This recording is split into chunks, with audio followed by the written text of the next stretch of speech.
Jack Mania. Balik lagi bareng gue Guntur Widianto dalam program Gue Persija. Nah, di konten kali ini Persija bakalan tampil lagi di pekan ke-21 melawan klub asal Papua yaitu PSBS Biak. Nah, kalau kita lihat dari posisi klasemen sebenarnya Persija dengan PSBS Biak ini lumayan jauh ya. Persija di peringkat kedua, beda 5 poin dengan pemuncak klasemen Persib Bandung, sementara PSBS Biak ini berada di posisi ke-12. Kalau kita lihat dari 5 pertandingan terakhir juga lumayan kontras. Persija dari 5 pertandingan terakhir itu berhasil menang sebanyak 4 kali, kemudian imbang 1 kali, yaitu terakhir ketika melawan Persis Solo di Stadion Manahan dengan skor 3-sama. Sementara itu, PSBS Biak dari 5 pertandingan terakhirnya dia hanya berhasil menang sebanyak 1 kali, 2 kali imbang, dan 2 kali kekalahan. Di pertandingan terakhir, PSBS Biak di kandang dikalahkan oleh PSIS Semarang dengan skor yang cukup telak yaitu 3-1. Kemudian kalau kita lihat dari rekor kandangnya Persija, ini sebenarnya juga bagus banget ya. Persija sejauh ini sudah memainkan 9 laga kandang. Dari 9 laga kandang itu Persija belum pernah sekalipun kalah dengan catatan 6 kali kemenangan dan 3 kali hasil draw. Kemudian dari statistik memasukkannya itu juga bagus banget. Persija memasukkan 18 gol dan dia kebobolan 5 gol di kandang. Artinya kalau kita hitung rata-rata ya, setiap pertandingan kandang Persija dia bisa mencetak 2 gol dan kemasukan 0,5 gol. Nah,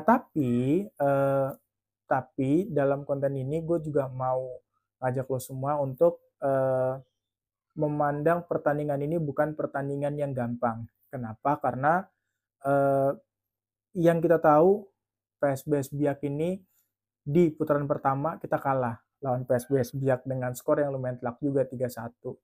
Kemudian juga ini gue apresiasi banget nih ke tim PSBS Biak yang dia memang secara serius memandang pertandingan ini sebagai pertandingan yang harus mereka menangkan. Dan itu kebukti dari mereka H-5 pertandingan mereka sudah OTW ke Bekasi. Yang mana biasanya kan kalau tim mau away itu kan dia paling nggak H-2 atau H-1 itu baru berangkat. Tapi PSBS Biak ini dari H-5 dia sudah OTW ke Bekasi.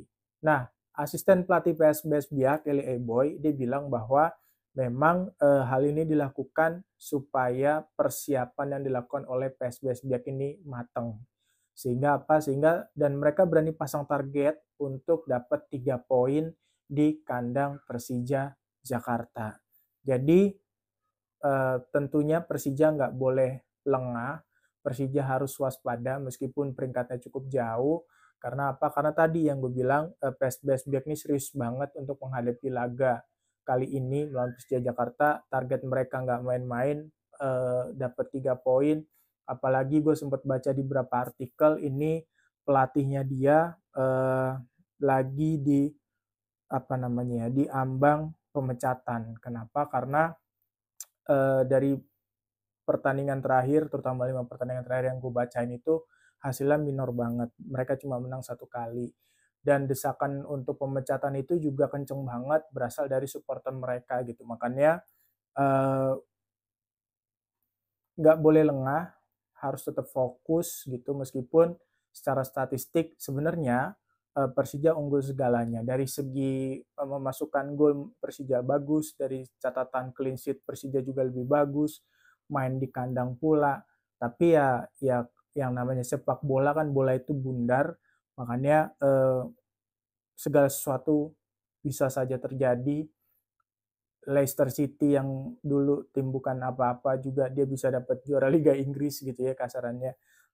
Dan itu mungkin aja Persija bisa terpleset ketika dia menjamu PSBS Biak nanti kalau mereka tidak melakukan antisipasi yang baik.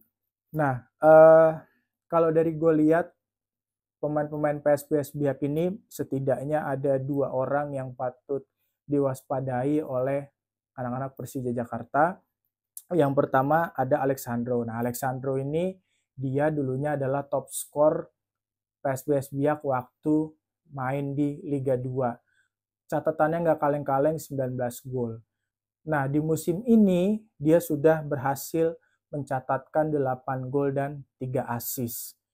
Jadi kalau di total si Alexandro ini sudah terlibat 11 gol dari PSBS Biak. Itu pemain yang pertama. Dan di pertandingan lawan PSIS kemarin itu juga gue mengamati bahwa si Alexandro ini termasuk tipe striker yang dia tahu penempatan atau posisi gitu.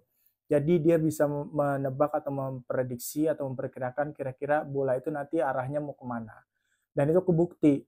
Waktu gol lawan PSIS Semarang itu menurut gue kalau bukan seorang striker yang punya insting gol yang tajam, dia mungkin nggak akan memposisikan dirinya di situ karena bola udah hampir keluar, kemudian diumpan dan dia pas banget posisinya di situ.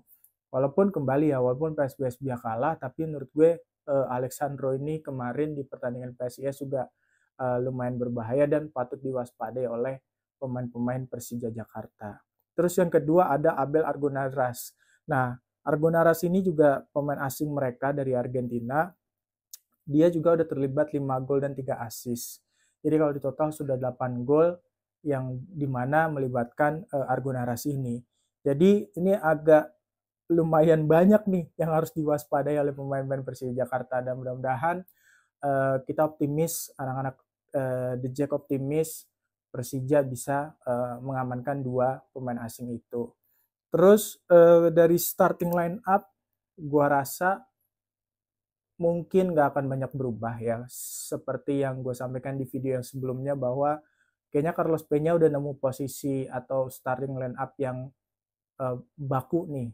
Jadi mungkin akan ada penggantian atau pergantian kalau misalnya memang pemain itu dia terhalang untuk bertanding. Kayak misalnya Donitri dia kemarin dipanggil ke timnas, akhirnya balik lagi ke Firsa. Terus misalnya Hanif yang dia akumulasi kartu kemudian diganti ke yang lain. Nah, gue rasa kalau memang semua pemainnya ini oke, ya dia bakalan menurunkan starting line up yang sama. Di posisi kiper penjaga gawang ada Andri Tani, walaupun secara pribadi gue sih berharap yang main Carlos Eduardo ya. Kenapa begitu? Karena ini ya biar kompetitif aja gitu. Karena kan kemarin Andri Tani habis kebobolan 3 gol. Walaupun memang 3 gol itu sendiri bukan kesalahan dia pribadi ya. Ada peran backnya juga situ yang kurang waspada. Tapi menurut gue ya mumpung bertandingnya dengan tim papan menengah ke bawah, jadi nggak ada salahnya untuk memasukkan atau mencoba lagi Carlos Eduardo. Terus di sisi sayap kiri kemungkinan Firza lagi yang akan main.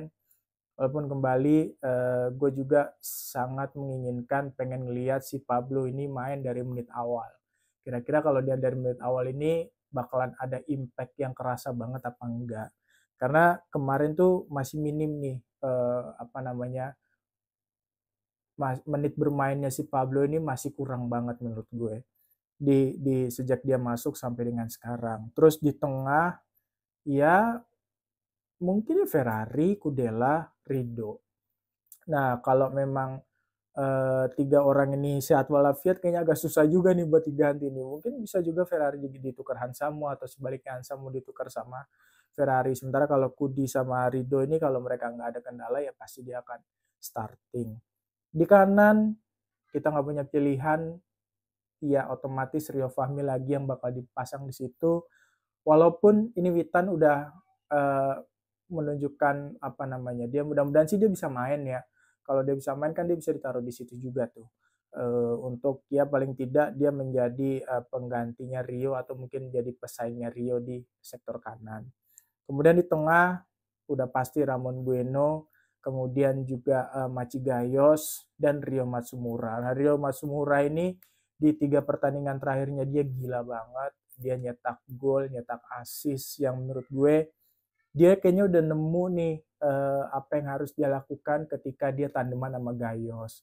apa yang harus dilakukan ketika dia lagi main 1-2 sama Gustavo, bahkan sama Simic dia udah mulai nemu nih kira-kira kalau Simic tuh senengnya bola yang kayak gimana, Gustavo kayak gimana, si Gayus bola yang kayak gimana. Nah, Rio ini lagi on fire banget dan mudah-mudahan nanti dia tetap bisa tunjukin performa yang baik, performa yang luar biasa sehingga nanti bisa memecah kebuntuan di sektor depan Persija Jakarta. Nah, di sektor depan Gustavo kayaknya udah pasti ya. Nah, satu lagi nih, Simic. Nah, kalau tadi gue berharap Carlos Eduardo dipasang dari menit awal, maka kan tentu ada harus satu asing yang dikalahin nih. Nah, pilihan gue kalau nggak si Kudi yang diganti Hansamu, nanti Rido main di tengah, atau si Simic nih. Simic ini gue sih penasaran ya dengan performanya Yandi Sofyan ya, karena memang di musim lalu dia tuh top 3 pemain lokal dengan gol yang terbanyak. Jadi sebenarnya dia masih ada kans, masih ada insting yang tajam, yang kayaknya sayang gitu kalau dia nggak dikasih menit bermain yang banyak. Tapi kembali ya, nah ini kan cuma omong-omongan di Jack doang ya, maksudnya kayak gue kan eh, ya cuma punya saran, tetap aja kan yang memutuskan adalah Carlos Peña. Yang tahu kondisi tim kan Carlos Peña, tentu kita hormati itu. Cuman ya itu tadi, gue sih pengen ngelihat performanya Pablo dari menit awal, terus si ya Eduardo dipasang lah sekali-sekali gitu ya, jangan Andri Tani terus gitu. Walaupun Andri Tani juga bagus banget sih, dia walaupun kebobolan dia melakukan save-save yang penting. Plus satu lagi ya tentu gue pengen lihat Yandi Sofyan main dari menit awal atau mungkin dia gantiin Simic ya di menit 60-an lah. Jadi jangan mepet banget ke 70 atau 80 gitu atau bahkan 80 sekian. Itu kayaknya kurang bisa menunjukkan performanya yang menurut gue masih luar biasa. Nah, tentu kita sebagai anak Reject berharap Persija bisa dapat lagi 3 poin. Dengan begitu kita bisa mepet ke Persib. Persib pertandingan di pekan ini nggak mudah. Kalau nggak salah dia bakal lawan PSM. Kita tahu PSM tim yang kuat, tim yang luar biasa. Mudah-mudahan ini sih kita doanya ya, doanya entah itu Persib seri atau kalah, Persija menang kan lumayan ya. Potong jarak jadi 2 poin atau mungkin dari jadi 3 poin gitu. Ya, ya kita berharapnya itu mudah-mudahan Persija bisa dapat yang terbaik. Oke, sekian dulu video gue kali ini. Buat lo yang punya pendapat atau saran silahkan tulis di kolom komentar. Assalamualaikum.